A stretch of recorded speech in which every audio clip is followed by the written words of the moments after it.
மருந்தன வேண்டாம் யாக்கைக்கு அருந்தியது அட்டது போற்றி உனி. ஹார்ட் அட்டாக்கா இருக்குமோ, ஒருவேளை அப்படி இருக்குமோ, ஒருவேளை இப்படி இருக்குமோ. அதே மாதிரி மனுஷனுக்கு ஒரு எக்ஸ்பிரி டேட் இருக்கு. ஒரு ஹியூமன் பாடிக்கு ஒரு டேட் இறந்துருவோம் அதுல அந்த வயசுல. யாரும் இப்ப 100 வயசு தாண்டி இருக்கவங்க ரொம்ப அரிதா காட்டுறாங்கல்ல.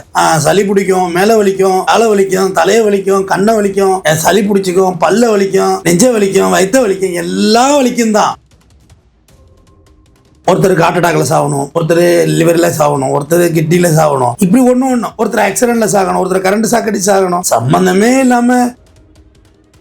இதுல இந்த மருத்துவர்கள் இடையிடையே நமக்கு அதை பார்க்க அந்த இன்ஸ்டாகிராம் வந்துகிட்டே இருக்கு. எனக்கு ஒரு ஃபாலோ தட்டிக்கங்க. இதுல பாத்தீங்கன்னா 5 கிராம் இருக்கு, சிக்கன்ல இருக்குது இவ்வளவுதான் இருக்கு. இப்போ ரெண்டே விஷயம் தான். ஒண்ணு வந்து நம்மளுக்கு குறைவான அளவுல தேவையான ஃபுட்ஸ், அதை மைக்ரோ நியூட்ரியன்ஸ் என்னுவோம். அது நீங்க வெஜிடபிள்ஸ், ஃப்ரூட்ஸ் வேற வேற கலர்ல நீங்க சாப்பிட்டீங்கன்னா உங்களுக்கு எல்லாம் வந்துடும். வெள்ளை கலரு, ஒரு ஆரஞ்சு கலரு, சிகப்பு. முட்டை சாப்பிடுங்க, மஞ்சக்கரை ஒதுக்கி வச்சிருக்கேன். ஒரே முட்டையில எப்படி மஞ்சக்கரை மட்டும் உனக்கு பாய்சன் ஆக முடியும்? கொஞ்சமாவது லாஜிக் இருக்கா?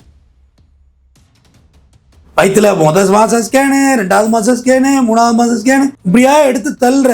கடைசா புள்ள குறப்பிரசவமா பிறக்குது, மூளை வளர்ச்சி இல்லா பிறக்குதா இல்லையா? முன்னாள் முதல்வர் ஜெயலலிதா அவங்க எத்தனை வயசுல 70 வயசு இருந்தாங்களா? அவ்வளவுதான் அந்த உடம்பு தாங்கினுச்சு.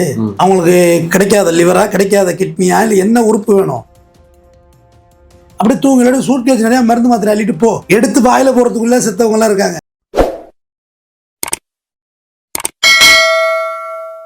மெட்ராஸ் டவுன் பஸ் நேயர்களுக்கு வணக்கம் சார். இன்று பார்த்தீங்கன்னா மனிதன் வாழ்றதே பார்த்தீங்கன்னா சாப்பிட்றதுக்கு சார் தான் சார். ஆமாம். ஆனால் இந்த மருத்துவர் பார்த்தீங்கன்னா அதை சாப்பிடாதீங்க, அதை சாப்பிட்டா இந்த நோய் வரும், இதை சாப்பிட்டா இந்த நோய் வரும்னு சொல்லிட்டு நம்மளை பார்த்தீங்கன்னா மக்களை பார்த்தீங்கன்னா வந்து ஒரு அச்சுறுத்துறாங்க சொல்லி. இதை பற்றி நீங்கள் என்ன சார் நினைக்கிறீங்க? இது பெரும்பாட்ட வள்ளுவனோட ஆரம்பிக்கிறேன். மருந்தன வேண்டாம் யாக்கைக்கு அருந்தியது அற்றது போற்றி உனி. இதை விட வேற என்ன இருக்கு? மருந்தன வேண்டாம், மெடிசனே வேண்டாம். யாக்கைனா உடம்பு, இந்த உடம்புக்கு மெடிசனே வேண்டாம். மருந்தன வேண்டாம் யாக்கைக்கு அருந்தியது அற்றது போற்றி உனி. அருந்தியது சாப்பிட்டது, செரிச்சிட்டான்னு பார்த்துட்டு சாப்பிட்ற, ஒண்ணுமே இல்லைன்னா. இதை விட வேற என்ன சொல்லணும்? சாப்பிட்டதை பார்த்து செரிச்சிட்டா, பச்சை சாப்பிடு, இல்லைன்னா மூடிட்டு இருக்கு, அவ்வளோதான். That's why. ஆனால் நீங்கள் சொல்றது உண்மை தம்பி. பெரிய இதுக்கு வந்து ஆன்சைட்டி டிசார்டர் டிசீஸ், அது ஆன்சைட்டி, செல்ஃப் ஆன்சைட்டி டிசார்டர்னு சொல்கிறாங்க மருத்துவ ரீதியாக. இப்போ இதில் பார்த்தீங்கன்னா 10 கிராம் ஃபைபர் இருக்குது, இதில் 10 கிராம் விட்டமின் இருக்குது, இதில் கேலரிஸ் இருக்குதுன்றாங்க. ஏன்னா எல்லாம் தெராசு வச்சுக்கிட்டா சாப்பிட முடியும். இதில் 10 கிராம் இருக்குது, இதில் 5 கிராம் இருக்குன்னு. சாப்பாடே பெரும் பிரச்சனை, சாப்பாடு கிடைக்கிறதே பெரும்பாடு. இதில் 40 கோடி பேருக்கு சாப்பாடு இல்லை, நம்மள்கிட்ட 3 வேளை சாப்பாடு இல்லை. போட்டு பயமுறுத்தி ஏற்றுன்னு போட்டு ஏற்றி குழப்பி நம்மளை மென்டல் ஆக்கி ரொம்ப ஒரு மாதிரி எப்படி சொல்கிறது, பேனிக் ஆக்கிட்டாங்க. எனக்கு அது துறை இல்லை, ஆனால் எனக்கு மருத்துவத்துக்கு லிங்க் இருக்குது. கண்டிப்பாக. ஏன்னா போஸ்ட்மார்ட்டம் பண்ணுற டாக்டரை கூப்பிட்டு விசாரிக்கிறோம்ல, ஒரு மரணத்துக்கு கன்ஃபர்ஸ் பண்ணுற டாக்டரே நம்ம கூப்பிட்டு கிராஸ் பண்ணுறோம். இது எப்படி ஃபாரன்சிஸ்ட் டாக்டர் வர்றாங்க, அதுக்கு லேப்லேருந்து டாக்டர் வர்றாங்க, கெமிக்கல் லேப்லேருந்து வர்றாங்க, நமக்கு அதை பற்றியான உடற்குறாய்கள் பற்றி படிப்பு சொல்லி கொடுத்துருக்காங்க. ஒரு வழக்கை எப்படி ஹேண்டில் பண்ணணும் நெட்டு கேட்பாங்க. வேறு உனக்கு டாக்டரை பற்றி என்ன தெரியும்? நான் டாக்டராலும் பேசலை, வக்கீலாலும் பேசலை, காமன் மேனாக கேட்குறேன். போட்டு காலையில் ஸ்க்ரால் பண்ணிகிட்டே இருந்தா ஒன்றும் இல்லை. இந்த இடத்துல வலி, எனக்கு இந்த இடத்துல வலினா ஒரு ஹார்ட் அட்டாக். இப்போ நான்லாம் உடம்பை பற்றி ரொம்ப கவலைப்படுறேன், பயந்தே சாகுறதுன்னு வச்சுக்க. ஹார்ட் அட்டாக்காக இருக்குமோ, ஒருவேளை அப்படி இருக்குமோ, ஒருவேளை இப்படி இருக்குமோன்னு. அப்புறம் தான் தெரிஞ்சுது ஸ்டடல்கா கிரவுண்டில் வலி விழுந்தது. அப்புறம் தான் எனக்கு தெரிய வந்துச்சு கிரவுண்டில் விழுந்த அடின்னு. அதில் உணர்றதுக்குள்ளே நான் பயந்துட்டேன் ஹார்ட் அட்டாக்காக இருக்குமோ. இப்படி ஒன்றா இதில் சுகர் வந்து இதில் இத்தனை எடுத்துங்க, இதில் ஃபைபர் இத்தனை எடுத்துங்க, இப்படியெல்லாம் சாப்பிட முடியாது. அப்படிலாம் அளந்து இங்கே சாப்பிட முடியாது. நல்லா சாப்பிடுங்க, உடம்பு சரியில்லைன்னா டாக்டர்கிட்ட போனால் போதும். நம்மளாவே டாக்டரை கண்டுபிடிக்க வைக்கிறது, பிபி செக் பண்ணுறது. பிபி செக் பண்ணுற மிஷினை மாட்டிகிட்டே ஒரு எனக்கு தெரிஞ்ச ஒருத்தெல்லாம் இருக்கான். அது பேட்டரி தான் வீணாக போகும், வேறு ஒன்றும் சரியாகாது. இப்படி ஒரு விஷயம் இருக்குது. இன்னொன்று எக்ஸ்பைரி பற்றி பார்த்தீங்கன்னா, இப்போ இது எவ்வளோ ஆகும்னு தெரில. ஓகே, இது என்ன ஆகும்னா குறிப்பிட்ட காலத்தில் வந்து எழுதாது, டல்லாகிடும், இங்கு போயிடும், முடிஞ்சு போயிடும், அப்புறம் தூக்கி எறிய வேண்டிய எக்ஸ்பைரி தான். அதேமாதிரி மனுஷனுக்கு ஒரு எக்ஸ்பைரி டேட் இருக்குது. ஒரு ஹியூமன் பாடிக்கு ஒரு டேட் இறந்துருவோம் அதில் அந்த வயசில். யாரும் இப்போ 100 வயசு தாண்டி இருக்கவங்க ரொம்ப அரிதாக காட்டுறாங்கல்ல. அப்போ 100 வயசை தாண்டி இருக்கிறது ரொம்ப ரேருங்கிற விஷயம் நம்ம மைண்டில் ஏறணும்ல. அவ்வளோ நாள் இருக்க போகிறது கிடையாது. 10 வயசுலேயே வந்து கிட்னி ஃபெயிலியர் ஆகணும் இருக்கிறாங்க. குழந்தைக்கே கிட்னி ஃபெயிலியர் ஆகுது. பிறந்த குழந்தை டயபெட்டிக்கோட பிறக்குது, பிறந்த குழந்தை சிங்கிள் கிட்னியோட பிறகுது. இப்போ நானே இப்போ டாக்டரை திட்டிட்டு நானே அவங்கள பற்றி பாடம் நடத்திக்கிட்டு இருக்கேன். இது எல்லாம் இருக்குன்னு தான். எல்லா ஹியூமன் பாடிக்கு எல்லாம் வரும். ஜுரம் வரும், சளி பிடிக்கும், மேலே வலிக்கும், காலை வலிக்கும், தலையை வலிக்கும், கண்ணை வலிக்கும், சளி பிடிச்சிக்கும், பல்ல வலிக்கும், நெஞ்ச வலிக்கும், வயிற்ற வலிக்கும், எல்லாம் வலிக்கும் தான். வலிக்காமல் போயே போகாது. இரும்பால் அடித்தாலே இரும்புக்கு வலிக்கும், வளைஞ்சு போதில்ல அந்த கம்பி. அப்போ நம்ம உடம்பு என்ன ஆகும்? நம்ம இப்போ ஒரு டாக்டர்ஸ் வந்து மருந்து மாத்திரையை பற்றி பேச ஆரம்பித்தாங்க. ஒரு டாக்டர் என்ன சொல்கிறாரு, டயாபெட்டிக் வந்தாக்கா அதெல்லாம் ஒன்றும் இல்லை, நீ சுகரெல்லாம் சாப்பிட்லான்றார். இன்னொரு டாக்டர் என்ன சொல்கிறாரு, சர்க்கரைங்கிறது நோயே இல்லைன்றார். இன்னொரு டாக்டர் என்ன சொல்கிறாரு, சர்க்கரைங்கிறது பெரிய நோய்ங்கிறார். பெரிய குழப்பமாவில் இருக்குது நமக்கு. ஒருத்தர் என்ன சொல்கிறாரு, நீங்கள் நிறைய வாக்கிங் போங்க, உங்களுக்கு எந்த பிரச்சனையும் வராதுங்கிறார். இன்னொரு டாக்டர் நிறையா வாக்கிங் போனால் மூட்டை அறுவை சிகிச்சை செய்யணுங்க, நீ பெயின் வந்துருக்கிறார். அப்போ நம்ம எதை நம்புறது? மூட்டு வலி வருதும் எல்லாருக்கும் நீங்கள் மூட்டு வலி இடுப்பு வலி வந்துருச்சு. எப்படி வந்துச்சுன்னே தெரியல.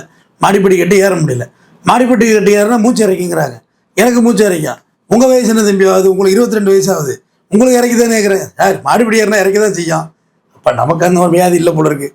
சரி, அப்படி வியாதியே இருக்கட்டுமே, நம்ம எல்லாரும் ஒரு நாள் இறந்து தானே போகிறோம். அதில் சாவர நாள் தெரிஞ்சால் வாழ்கிற நாள் நரகம் பாங்க. நெத்த நரகத்திலே வாழ வைக்கிறாங்க இவங்க.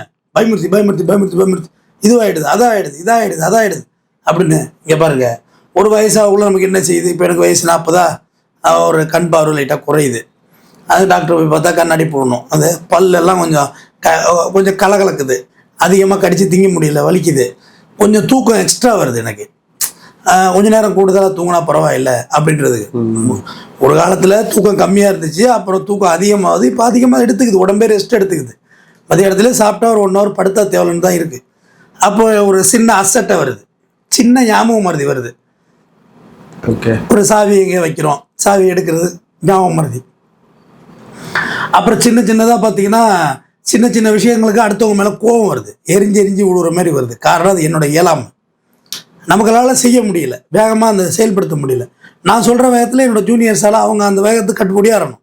அப்போ அவங்களும் மிஷின்ஸ் தான், மனிதன் தானே, மிஷின்ஸ் கிடையாது. நம்ம சொன்னது பேச்ச மிஷினே கேட்காது. காரில் சாவியில் எடுத்துகிட்டு ஸ்டார்ட் பண்ணி பார்த்தா ஸ்டார்ட் ஆகாது, பார்த்தா பேட்டரி இறங்கி போய் கிடக்கும். பேட்டரிக்கு வயசாகிடும், தூக்கி போட்டணும். 2 வருஷம் தான் இது டைமே கொடுக்குறாங்க. இன்சூரன்ஸே 1 வருஷம் தான் கொடுக்குறாங்க. ஒரு விழுத்தில் செத்தா தான் இந்த கிளைமிங். இன்சூரன்ஸே 1 விழும் தான் நம்மளை கொடுக்குறாங்க. இப்போ கார் இருக்குது, கார் ஒரு பொருள் வாங்கணும், அது இரும்பு தானே, அது குறிப்பிட்ட வயசில் என்ன ஆகுது, கெட்டு போயிடுது, அதை தூக்கி எரிஞ்சிடுறோம். அதே மாதிரி நம்ம உடம்பும் ஒரு நாள் கெட்டு போயிடும். சீர் பண்ணி வைக்கிறோம். மொட்டை தலை ஆகிடுதா, டை அடிச்சுக்கிறோம், இது விக்கு வச்சுக்கிறோம். வெள்ளை முடி ஆகிடுதா, டை அடிச்சுக்கிறோம். காருக்கு பெயிண்ட் போனால் பெயிண்ட் அடிக்கிறோம்ல, அந்த மாதிரி ஒன்றா ஹெட் லைட்டு போயிடுது, ஹெட் லைட்டு மாற்றி வைக்கிறோம். காருக்கு ஹாரன் மாற்றுற பேர் காதை மாற்றுறோம். இப்படி ஒரு உறுப்புகளும் இருக்குது. ஒரு காலத்தில் ஹார்ட் அட்டாக்குனாக்கா உடனே இறந்துருவாங்க அப்படின்னு ஒரு காலம் மாரடைப்புன்னு சொல்லுவாங்க கிராமத்தில். ஆனால் இன்றைக்கி ஹார்ட் அட்டாக்கை சர்வசாதாரணமாக ஹேண்டில் பண்ணுறாங்க டாக்டர்ஸ். ஒரு காலத்தில் உப்பு நீர் அவர் செத்துட்டாருப்பாங்க. அதுவும் இல்லை, கிட்னி ஃபெயிலியர், கால் வீங்கும், யூரின் பிரியாது, செத்து போடுவாங்க. அவருக்கு திதிப்புன்னு ஒரு வார்த்தை இருக்குது எங்கள் ஊரில், சர்க்கரை. ஓகே, அவருக்கு என்னங்க காலெலாம் அழுவிட்டுங்க, இருந்துட்டாருங்கம்பாங்க. ஒரு நம்ம எப்படியோ செத்து தான் ஆகணும். இதை முதல்ல ஒரு முடிவுக்கு வருவோம். செத்துருவோமா, சாக மாட்டோமா? செத்துருவோம். பட் ஒரு காசு வேணும் சாகிறதுக்கு. வந்து காசு ஆஃப் டெத்துன்னு ஒன்று வேணும் இல்லை? ஒருத்தருக்கு ஹார்ட் அட்டாக்ல சாகணும், ஒருத்தர் லிவரில் சாகணும், ஒருத்தர் கிட்னியில் சாகணும், இப்படி ஒன்று ஒருத்தர் ஆக்சிடெண்ட்டில் சாகணும், ஒருத்தர் கரண்ட் சாக்கடி சாகணும். சம்மந்தமே இல்லாமல் ஜிலோன்னு போனவன் தலையில் டம்முன்னு விழுது, ஒரு ராடு வந்து விழுது சாவரானி. மெட்ரோவில் பார்த்தேன், பைக்கில் இருந்துட்டு இருந்தவன், ஹெல்மெட்டெல்லாம் போட்டிருக்கான். அப்போ விதி என்னத்தை சொல்கிறது? இது விதின்னு தான் சொல்லணும். ஃபேட்டு தான், வேறு என்ன பண்ண முடியும்? ஃபுல்லாக 365 நாள் குடிக்கிறான். காலையிலையும் குடிக்கிறான், மதியானம் குடிக்கிறான், நைட்டும் குடிக்கிறான். அவன் சாகிறதும் இல்லை. ஓகே, ரீசெண்டாக என் கிளைண்ட்டோட ஹஸ்பண்ட் இறந்து போயிட்டாங்க. அவருக்கு எந்த பட்டம் டீ டோட்டல் இருப்பாங்க, டீ கூட குடிக்காத ஆள் தான். என்ன பிரச்சனை? லிவர் ஃபெயிலியர் ஆகுது. ஏன்னா பார்த்தா ஹெப்படைட்டிஸ் பி வைரஸ் அவருக்கு வருது லிவரில். நீ குடிச்சிட்டு சாவறதுங்கிறது வந்து ஆல்கஹாலிக் லிவர் டிசீஸில் சாவிங்க. ஆனால் அதே குடிக்கவே இல்லை, ஹெப்படைட்டிஸ் பியில் வந்து வந்துச்சுன்னா செத்துடுறாரு அவர். அப்போ இதுலேருந்து நீங்கள் என்ன புரிதல் இருக்குது? 25 வயசு பையன், எந்த குடிப்பழக்கம் எதுவும் இல்லை, அமெரிக்கா போகிறான், அவன் கிட்னியில் ஃபெயிலியர் ஆகி சாகிறான், டயாலிசிஸ்க்கு வர்றான். இப்படி ஒன்று வந்து இப்போ சர்க்கரையே சாப்பிடாதவங்களுக்கு சுகர் வருதுங்கிறாங்க. இப்போ வெறும் இயற்கையாகவே சாப்பிட்டுட்டு இருந்த நம்மாழ்வார் எத்தனை வயசு வரை வாழ்ந்துட்டாரு? உலகத்துக்கே எல்லாத்தையும் பொதிச்ச விவேகானந்தர் எத்தனை வயசு வாழ்ந்துட்டார்? 40 வயசு தொடரலை. பாரதியார் எத்தனை வருஷம் வாழ்ந்துட்டார்? 40 வயசு தொடரலை. இவ்வளோ போதனைகள் பண்ணவங்க தானே, இவ்வளோ டிசிப்ளினை மெயின்டைன் பண்ணவங்க தானே. ஸோ நம்மளோட இறப்புக்கும் நம்மளுடைய பழக்க வழக்கங்களுக்கும் சம்மந்தம் கிடையாது. இதில் இந்த மருத்துவர்கள் இடையிடையே நமக்கு அதை பார்க்க அந்த இன்ஸ்டாகிராம் வந்துக்கிட்டே இருக்குது. எனக்கு ஒரு ஃபாலோ தட்டிக்கங்க. இதில் பார்த்தீங்கன்னா 5 கிராம் இருக்குது, சிக்கனில் இருக்கிறது இவ்வளோதான் இருக்குது. இல்லை சார், குறிப்பாக பார்த்தீங்கன்னா மருத்துவரோட வேலையே என்னன்னு பார்த்தீங்கன்னா நோயாளிகளை பார்த்தீங்கன்னா குணமடைகிறது தான் சார். நோயாளி வருவான் பார்த்தீங்கன்னா பார்த்து குணமாக்குறது தான் நான் மருத்துவரோட வேலை. இப்போ இந்த காலகட்டத்தில் பார்த்தீங்கன்னா வந்து இந்த மாதிரி இது சாப்பிடாதீங்க, அது சாப்பிடாதீங்க, கீரை சாப்பிட்டா அது நோய் வரும், சாப்பாடு சாப்பிட்டா உங்களுக்கு இந்த நோய் வரும்னு சொல்லிட்டு இவங்க என்ன பண்ணுறாங்க, மக்கள் ஃபாலோ பண்ணுறதுனால மக்களுக்கு வந்து நோய் வந்துடுது சார். அவங்க சாப்பிட்டா நல்லா தான் இருக்காங்க, இந்த மாதிரி மருத்துவர் சொல்றதுனால ஃபாலோ பண்ணுறதுனால இது நோய் வருது சார். நோய் வந்து மறுபடியும் இது பண்ணுறாங்க. இதெல்லாம் எப்படி சார் பார்க்குறீங்க? அதாவது நானும் சொல்கிறேன், இப்போ வந்து கீரை சாப்பிடுங்க, நிறைய சாப்பிடுங்க. அப்புறம் கிட்னி கல் வந்துருச்சுன்னு வச்சுக்க, கீரையெல்லாம் சாப்பிடக்கூடாதுங்கிறாங்க. ஒரே முரண்பாடாக இருக்கே. நிறைய தண்ணி குடிக்கணும்னு ஒரு டாக்டர் சொல்றாரு. தண்ணி மீன்ஸ் சாராயம் இல்லை, தண்ணி வாட்டர். இன்னொரு டாக்டர் வந்து நிறைய தண்ணி குடிச்சிங்கன்னா கிட்னி லோட் ஆகிடும், சிரமப்படும், கொஞ்சமாக குடிங்கிறாரு. நம்ம எதை எடுத்துக்கிறது ஒன்றுமே புரியல. ஒரு டாக்டர் வந்து என்ன சொல்கிறாரு, மட்டன் சாப்பிட்றதுனால ஒன்றும் பிரச்சனை இல்லை, கொலஸ்ட்ரால் ஆட்டுக்கறியில் கிடையாதுன்றார். இன்னொருத்தர் ஆட்டுக்கறியை தொடாதுன்றார். முட்டை சாப்பிடுங்க, மஞ்சக்கரை ஒதுக்கி வச்சிருக்கேன். ஒரே முட்டையில் எப்படி மஞ்சக்கரை மட்டும் உனக்கு பாய்சன் ஆக முடியும்? ஸோ கொஞ்சமாக லாஜிக் இருக்கா? நம்மளாம் காலங்காலமாக முட்டையெல்லாம் தின்னுட்டு நாட்டுக்கோழி முட்டை பொத்து ஓடிக்கிட்டு இருப்பான், முட்டையில் வந்து மஞ்சக்கரை ஒதுக்கிறீங்க, ஒரு ஒயிட்டு போட்டு சாப்பிடுங்கிறாங்க. அது எப்படி விஷமாக இருக்க முடியும் ஒரு உறுப்பில்? அன்னைக்கு ஒருத்தர் வந்து ஆட்டு குடலில் வந்து எடுத்து புண்ணா காமிச்சு இதுதான் கேன்சர் ஆட்டுக்கு வந்திருக்கு, அதனால ஆட்டுக்கறி சாப்பிடல. ஐயோ, அது மாதிரி ஆட்டுக்கறியை தொடர்மாகிற ஃபீலிங் கொண்டு வந்துட்டான். அவங்க தெரிஞ்சவங்க டாக்டர் மாதிரி ஆகிட்டாங்க. மொத்த நோய்க்கு ஒத்த மருந்துன்னு அன்றைக்கி ஒரு இது. இதை சாப்பிடுங்க, உங்கள் கிட்னியெல்லாம் சரியாக எடுக்கிறாங்க. அது எப்படி சரியாகும்? இதே வள்ளுவன்னு சொல்கிறாங்க, நோய் நாடி நோய் முதல் நாடி அது தணிக்கும் வாய் நாடி வாய்ப்பச் செயல். வள்ளுவன் முதல்ல நோய் என்னன்னு தெரியணும்டா, அது முதல்ல தெரிஞ்சுக்கிறதே ஒரு பெரிய நோய் என்னன்னு கண்டுபிடிக்கணும். அது போக தான் அதுக்கான மருந்தை சொல்லணும்னு வள்ளுவன் சொல்கிறான். முன்னின்று இருக்குது. ஒன்று வந்து நோய்க்கு வைத்தியம் பண்ணுதல், நோய்க்கு வருவதற்கு முன் வைத்தியம் பண்ணுதல், நோய் என்னன்னு கண்டறிதல். 3 வேலையை வந்து பிரிக்கணும். முதல்ல டாக்டர் வந்து பார்த்தோன்னா என்ன செய்கிறாங்க, முதல் காலத்தில் முதல்ல நாக்கு நீட்டுங்க லைட் அடிப்பாங்க. நாக்குக்கும் வயிற்றுக்கு என்ன சம்மந்தம் இருக்கே? வெறும் டார்ச் லைட் அடித்து வைத்தியம் பண்ண மருத்துவர்கள் நம்ம ஊரில் இருக்காங்க. கண்ணை காட்டுங்க அப்படிப்பாங்க, ரைட், மருந்து எழுதுவாங்க. இன்றைக்கி போனோடனே அந்த ஸ்கேன் இந்த ஸ்கேன் எல்லா ஸ்கேனையும் எடுத்துகிட்டு வாங்க, எல்லாம் பண்ணுங்க. எல்லா ஸ்கேன் தான் எடுக்கிறீங்க, அப்புறம் எதுக்கு மூளை வளர்ச்சி இல்லாத குழந்தை பிறக்குது? வயிற்றுல முதல் மாதம் ஸ்கேனு, 2வது மாதம் ஸ்கேனு, 3வது மாதம் ஸ்கேனு, இப்படியா எடுத்து தள்ளுற கடைசா புள்ள குறப்பிரசவமாக பிறக்குது, மூளை வளர்ச்சி இல்லை பிறக்குதா இல்லையா? அப்போ இதை இந்த விஞ்ஞானத்தில் கான்ட்ரடிக்ஷன் இருக்குல்ல. விஞ்ஞானத்தை தப்பு சொல்ல, ஆங்கில மருத்துவத்தை நம்பணும், அதுதான் வேறு வழியும் இல்லை. ஆனால் இதெல்லாம் நடந்து எப்படி தப்பு நடக்குது? இப்போ அந்த காலத்தில் அப்படி வயலுக்கு போனவங்க குழந்தை பற்றி தூக்கிட்டு வருவாங்களாம், வேலைக்கு போகிறவங்க அப்படி குழந்தையோட வருவாங்களாம் திருப்பி. ஆனால் இன்றைக்கி அப்படி இல்லையே, எல்லாருமே சர்ஜரியில் தானே குழந்தை பிறக்குது. அப்போ ஒன்று நம்ம இயற்கையை விட்டு முழுவதுமாக வாழ விலகி நிற்கிறோம். ஓகே, நம்ம மனுஷன் வாழ்கிறதே சந்தோஷமாக இருக்கதான். இங்கே எல்லாருக்கும் வியாதியை பற்றியான பயம் எல்லாருக்கும் இருக்கும். ஆனால் இங்கே நம்ம சந்தோஷத்துக்கு கெடுத்தே போடுறாங்க. முடியாது. நம்ம வந்து படித்த டாக்டர் பொய்யா சொல்லுவார், அவர் பொய்யெல்லாம் சொல்லலை. இந்த பயமுறுத்தல் தேவையில்லை. அவேர்னஸுக்கும் பயமுறுத்தலுக்கும் நிறைய வித்தியாசம் இருக்குது. ஒரு விஷயத்தை அவேர்னஸ் பண்ணுறதுங்கிறது அது தனி, அதே பயமுறுத்துறதுங்கிறது தனி இல்லை. ஒரு விஷயத்தில் இப்போ வந்து இப்போ வந்து இந்த குடிகாரவங்க அதிகானம்னா அந்த கல்லீரலை பற்றியான விஷயங்கள் ஏகப்பட்ட பேர் பேச ஆரம்பிச்சிட்டாங்க. இது அதுன்னு போய் பார்த்தா காலையிலேருந்து சாயந்தரம் குடிக்கிறான், சாவலியாம எந்த பழக்கம் இல்லாத சாவுறானு. மரணத்துக்கு இதுக்கு சொல்கிறேன். அப்படியே பார்த்தாலும் நமக்கு ஒரு உடம்புக்கு எக்ஸ்பீரியன்ஸ் சொல்கிறாங்கல்ல. இப்போ முன்னாள் முதல்வர் ஜெயலலிதா அவங்க எத்தனை வயசு, 70 வயசு செய்தாங்களா? அவ்வளோதானே அந்த உடம்பு தாங்குனுச்சு. அவங்களுக்கு கிடைக்காத லிவரா, கிடைக்காத கிட்னியா, இல்லை என்ன உறுப்பு வேணும்? அவங்க கட்சிக்காரங்களே அவ்வளோ பேர் கொடுத்துருப்பாங்க. ஏன் அவங்களுக்கு கொடுக்கல? அவ்வளோதான் தாங்கினுச்சு. அந்த அந்த அந்த பாடிக்கு எக்ஸ்பீரி அவ்வளோதானே. மைக்கேல் ஜாக்சன் கூடவே 7 பேரை கையெழுத்து போட்டு வச்சுருந்தாப்புல. எந்த ஆர்கன்ஸ் போனாலும் அவன் டோனர் பண்ணணும். அவன் குடும்பத்துக்கு பல கோடி பணம் கொடுத்து செட்டில் பண்ணி வச்சுருந்தாரு. இருக்கு விக்கிமீடியாவில் படிங்க. ஆனால் ஏன் ஒர்க் அவுட் ஆகலை? அர்த்தமே தெரியல. சாப்பிட்றதே இங்கே பெரும் பஞ்சாங்கமாக இருக்குது. நிறைய பேர் சாப்பாடு இல்லாமல் கிடக்குறாங்க. சாப்பாடு இருக்கிறவங்களுக்கு இதை கம்மியாக சாப்பிட அதான் சாப்பிட்டுக்கிறாங்க.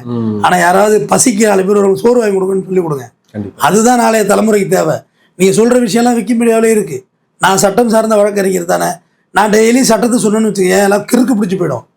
கண்டிப்பாக அது தேவையில்லை. எது கற்றுக்கிட்டு என்ன பண்ண போகிறீங்க? உங்களுக்கு ஒரு பிரச்சனை அவர்கள் அது பிரச்சனைக்கு எவ்வளோ தேவையோ அதை மட்டும் நீங்கள் ட்ரை பண்ணு. உங்களுக்கு ஒரு சிவில் வழக்கு வருதா, அதுக்கு ஒரு வக்கீல்கிட்ட கொடுத்தா அந்த வேலையை அவங்க பார்த்து கொடுக்க போகிறாங்க. ஒரு கிரிமினல் வழக்கு வருதா, அதுக்கு ஒரு வக்கீல்கிட்ட கொடுங்க, அவங்க பார்த்து கொடுக்க போகிறாங்க. அதுக்கு தானே அவங்க படிச்சுட்டு இருக்காங்க. உங்களுக்கு வரக்குள்ளே தான் நீங்கள் கோர்ட்டுக்கு வர போகிறீங்க. வராமே டெய்லி வந்து கோர்ட்டை போய் தெரிஞ்சுக்க போகிறீங்களா? இன்றைக்கே சாவ போகிறோம், இன்றைக்கே வீட்டில் கூலர் பாக்ஸ் வாங்கி வச்சுருக்கோமா, நான் செத்தா அலையக்கூடாதுப்பா, இதில் தூக்கி வைங்கப்பா, பந்தெல்லாம் போட்டு வச்சுருக்கோமா, இன்னைக்கு இருந்தாலும் சாவதானே போகிறோம். பந்தல் போடுறாங்களா? இல்லை நமக்கான விரவை வெட்டி வச்சிருக்காங்களா சுடுகாட்டில்? இல்லை சாவுற அன்னைக்கு இது நடக்க தானே போகுது. சொந்தக்காரங்களாம் மெசேஜ் கொடுத்து எல்லாம் வந்து அடி ட்ரம் வச்சு கிளப்பி, ஐயோ நம்ம சாவுற அன்னைக்கு ட்ரம்ஸ்காரவங்க இல்லாட்டி என்ன பண்ணுறது, ஐயோ நம்ம சொந்தக்காரவங்களாம் எங்கே இருப்பாங்க? எதுவும் இல்லை. நம்ம உயிரோடு இருக்க வரையும் சாவு வராது. நம்ம சாவுற அன்னைக்கு உயிரோடு இருக்க மாட்டோம், அவ்வளோதானே. தூங்கி எழுதலும் விழித்தல் போலும் சாக்காடும், உறங்குதல் போல் சாக்காடும், விழித்தல் போலும் பிறத்தலும். வள்ளுவன் தூங்குறோம்ல, உறங்குதல் போல் சாக்காடும், அவ்வளவுதான். டெத்து தான் அது. விழித்தல் போலும் பிறத்தலும். முடிச்சுட்டா பிறப்பு மாரி தான். இதுக்குள்ளே போட்டு கன்ஃபியூஸ் பண்ணி, நான் அது தான் சட்டத்தை பற்றி யார்கிட்ட சொல்லிலாம் கொடுக்கல. அது ரொம்ப கன்ஃபியூஸ் ஆகிடுவாங்க. ஏற்கனவே மன உளைச்சல் அதிகம், இதையும் போட்டு கன்ஃபியூஸ் பண்ணோம்னா எதுக்கு தேவையில்லை. உங்களுக்கு ஜுரம் வருது, அப்போ டாக்டரை பாருங்கள். நீங்களாம் மாத்திரை வாங்கி முழுங்காதீங்க. நெஞ்ச வலிக்கு தான் டாக்டர் போய் பாருங்கள். இந்த கிட்டாப்பா, ஒரு மாத்திரை கிட்டு 3 கிட்டு. அஸ்பரின் வந்து ரத்தத்தை வந்து தண்ணி ஆக்கும், டைட்டாக போகிற ரத்தத்தை. 3 மாத்திரை இருக்குது, அதை வாங்கி பாக்கெட்டில் வச்சுக்கங்கன்னு ஒரு டாக்டர் சொல்கிறார். ஐயோ என்னையா செய்யுது? அப்படி பார்த்தா ஒரு மெடிக்கல் ஷாப்புக்குள்ளே தான் நேரம் தூங்க வேண்டியதுதான். மெடிக்கல் ஷாப் இருக்குல்ல, அதை நீயே வாங்கி அப்படியே தூங்கலாடி சூட் கேஸ் நிறையா மருந்து மாத்திரை அள்ளிட்டு போ. எடுத்து வாயில் போகிறதுக்குள்ளே செத்தவங்கலாம் இருக்காங்க. ஹார்ட் அட்டாக்கு நெஞ்சு வலின்னு தான் போனார் மாரிமுத்து, யார் நடிகர். ஹாஸ்பிட்டல் வரைக்கும் காரில் ஓட்டு போனார்ல, போய் உள்ள உயிரோட கொண்டு செத்துட்டார். ஆனால் இவங்க என்ன சொல்லிட்டாங்க, ஹார்ட் அட்டாக் வந்து உடனே 108க்கு போனீங்க, நீங்களா வண்டி ஓட்டாதீங்க, ப்ரெஷர் ஏறு எடுக்கிறார். கார் கிடக்கு, அப்புறம் நான் ஓட்டிட்டு போகாமல் என்ன செய்யுது? 108 வரது லேட் ஆகிடுச்சுன்னா சொந்த கார் இருக்குல்ல, அறிவு இல்லை, அவருக்கு எடுத்துகிட்டு போக மாட்டேன் அப்படி கேட்க மாட்டீங்களா? அப்புறம் மருத்துவம் முக்கியம்தான், ஆனால் எந்த அளவுக்கு தெரிஞ்சுக்கணுமோ அந்த அளவுக்கு தெரிஞ்சுக்கிட்டா போதும். போட்டு எதையுமே அதிகமாக தெரிஞ்சுக்கிட்டோம்னா நம்ம குழப்பத்துக்குள்ளாயிடுவோம், மென்டலி டிஸ்டர்ப்ட் ஆகிடுவோம். மனநோயை பற்றி பாடம் நடத்துகிறாங்க. உங்களுக்கு வந்து இப்படியெல்லாம் இருக்கா, இப்படிலாம் இருந்தால் உங்களுக்கு மனநோய்க்குள்ள ஆழமாக போயிட்டு இருக்கீங்கன்னு அர்த்தம். எல்லாருக்கும் எல்லா பிரச்சனையும் இருக்கும், பட் பர்சன்டேஜ் வேறு. அதில் கூட ஒரு ஒரு ஒரு ஒரு வடிவம் ஒன்று. ஒருத்தர் வந்து குடிச்சிட்டு ரோட்டில் கிடக்குறாரு, துணியெல்லாம் இல்லை. அடுத்த நாள் அப்படியே அழுக்காக எழுந்து கட்டிட்டு போகிறார். மறுபடியும் குளிச்சுட்டு வந்து அதேமாதிரி கிடக்குறாரு டீசெண்டாக வந்து.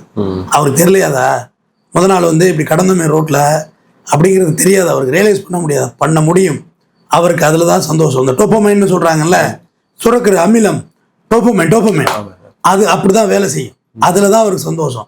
ஒருத்தர் எழுதிக்கிட்டே இருப்பார் எழுத்தாளராக, அவருக்கு அதில் தான் சந்தோஷம். இன்னொருத்தர் கல்யாணம் பண்ணுறதுலே சந்தோஷம், இன்னொருத்தர் கல்யாணங்கள் பண்ணுறதுல சந்தோஷம், இன்னொருத்தர் பிரம்மச்சாரியாக இருக்கிறதுல சந்தோஷம். எவ்வளோ வேரியேஷன்ஸ் இருப்பார், கான்ட்ரடிக்ஷன் நான் பேசுறது. ஒருத்தர் கல்யாணம் பண்ணிக்காமல் இருக்கிறது தான் ஹாப்பினஸ்ன்னு நினைக்கிறான், ஒருத்தர் கல்யாணம் பண்ணிக்கிறது சந்தோஷங்கிறான், ஒருத்தர் பொண்டாட்டி பிள்ளைக்கெல்லாம் சம்பாரிச்சு கொண்டு கொடுக்குறது தான் சந்தோஷம் நினைக்கிறான், ஒருத்தர் பொண்டாட்டி பிள்ளையை பற்றி கவலையே விடாமல் ரோட்டில் குடிச்சு கிடக்கு தான் சந்தோஷம் நினைக்கிறான். ஆக இங்கே பிறந்த எல்லாரும் இண்டிவிஜுவல் சோல். நீ தனியாக வாழ பிறந்திருக்க, உன்னோட சந்தோஷத்தை நான் தலையிடனாலும் நிப்பாட்ட முடியாது. எனக்கு முன்னாடி வேணா நடிப்பேன், சரி நான் பார்த்துக்கிறேன் நான் அப்படி, ஆனால் நீ செய்ய மாட்டேன். இதுதான் ப்ராக்டிக்கல். இதுதான் எல்லாருக்கும் ஒரு வகையில் சந்தோஷம் இருந்துக்கிட்டே இருக்கும். எனக்கு பேசுறதுல சந்தோஷம், அந்த பேசுறதுல எனக்கு இது மகிழ்ச்சி. இது ஒன்று பார்த்தா வியாதியாகவே தோண ஆரம்பிச்சிடும். ஒருத்தர் பேசுறது மனநோய் ஆகிடும், ஒருத்தர் பாடுறது நோய் ஆகிடும், ஒருத்தர் கேட்கறது நோய் ஆகிடும். எல்லாமே நோய் தான் அப்படி பார்த்தா. ஆனால் நோயின் பர்சன்டேஜ் வேணால் கூட குறைச்சிருக்கும். எனக்குள்ள சில பைத்திய செல்கள் வேலை செய்யும், நான் பைத்தியமாக தான் இருப்பேன். அப்போ உனக்குள்ள சில பைத்திய செல்கள் வேலை செய்யும், அவருக்கு ஒரு பைத்திய செல்கள் வேலை செய்யும். செல்களின் வேலையோட அளவை பொறுத்தது தான் கண்ணுது. நம்ம இதில் எப்படி சொல்ல முடியும்? பர்சன்டேஜ் தான் சொல்கிறேன். செல்களின் அளவுகளை பொறுத்து தான் நம்மளோட வேரியேஷன்ஸ் இருக்குது. அதனால் இதை சாப்பிடாதீங்க, அதை சாப்பிடாதீங்க, அந்த சாப்பிட்டா இந்த நோய் வந்துடும், இந்த கீரையை சாப்பிட்டா அதுக்கு நல்லதெல்லாம் இல்லை. உனக்கு என்ன தோணுதோ சாப்பிடு. உன் நாக்கு தான் உனக்கு டாக்டர். உன் நாக்கு சொல்லும் இதை சாப்பிட்டா தேவையில்ல. ஜுரம் அடித்தா என்ன தோணுது, ஆனால் இதமாக ஒரு காப்பி குடித்தா தேவையில்லைன்னு தோணுதா? காப்பி குடி தாராளமாக குடி. ஐஸ் வாட்டர் குடித்தா தேவையில்ல, கூடி. அது சரி பண்ணிங்க உடம்பு.